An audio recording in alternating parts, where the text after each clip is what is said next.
Hope आप सभी ने कैडेंस एल्गोरिदम का नाम तो सुना ही होगा, और जिसने नहीं सुना है उसे मैं समझा देता हूँ।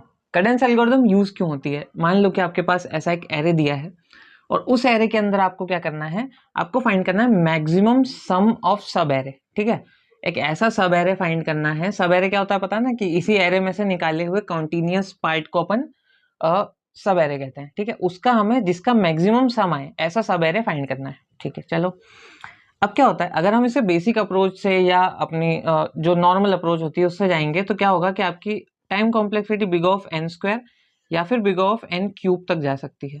लेकिन हम उससे नहीं करेंगे, हम क्या करेंगे, कैडेंस एल्गोरिदम का यूज करते हैं। अब कैडेंस एल्गोरिदम यूज क्यों होती है समझना। कैडेंस एल्गोरिदम में दो चीजें होती हैं। पहली चीज तो क्या कि हमारे पास एक करंट सम रहेगा जो 0 रहेगा, और एक मैक्सिमम सम रहेगा जो स्टार्टिंग वैल्यू पर रहेगा, यानी कि इस जगह पे। ठीक है, फिर क्या करेंगे हम, अगर हमारा करंट सम जब भी मैक्सिमम सम से बड़ा हो गया तो हम मैक्सिमम सम के अंदर करंट सम की वैल्यू डाल देंगे। कैसे, करंट सम की वैल्यू 0 थी, मैक्सिमम सम की वैल्यू कितनी है अभी -2, तो हम क्या कर देंगे, अब ये जो करंट सम है वो बड़ा है तो इसमें डाल देंगे मैक्सिमम सम के अंदर, तो अब मैक्सिमम सम की वैल्यू हो गई 0। ऐसे पहला पार्ट तो ये हो गया। सेकेंड पार्ट में क्या होता है कि अगर करंट सम की वैल्यू नेगेटिव हो जाती है, यानी 0 से छोटी हो जाती है, तो हम करंट सम को 0 कर देते हैं। यहीं पर कैडेंस एल्गोरिदम का जो मेन पार्ट है वो है, क्या है मेन पार्ट, करंट सम की वजह से हम इस वाली कंडीशन की वजह से हम नेगेटिव्स कैरी नहीं करते। जैसे देखो, हम यहाँ आए, करंट सम मैक्सिमम सम, करंट सम कितना हो गया नेगेटिव, तो हम यहीं से 0 कर देंगे। हम नेगेटिव क्यों कैरी करें, क्योंकि नेगेटिव से तो कम ही होगी ना वैल्यू। यहाँ गए पॉजिटिव है, चलो ठीक है 1 स्टोर हो गया। यहाँ गए 1 + -3 कितना हो गया -2।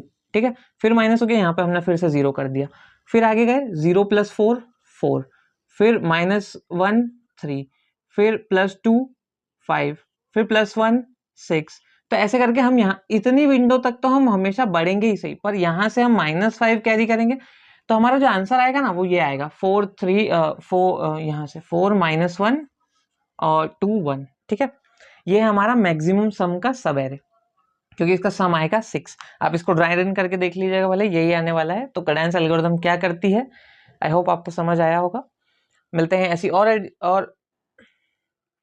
ऐसी वीडियोस के लिए चैनल को फॉलो कर लो।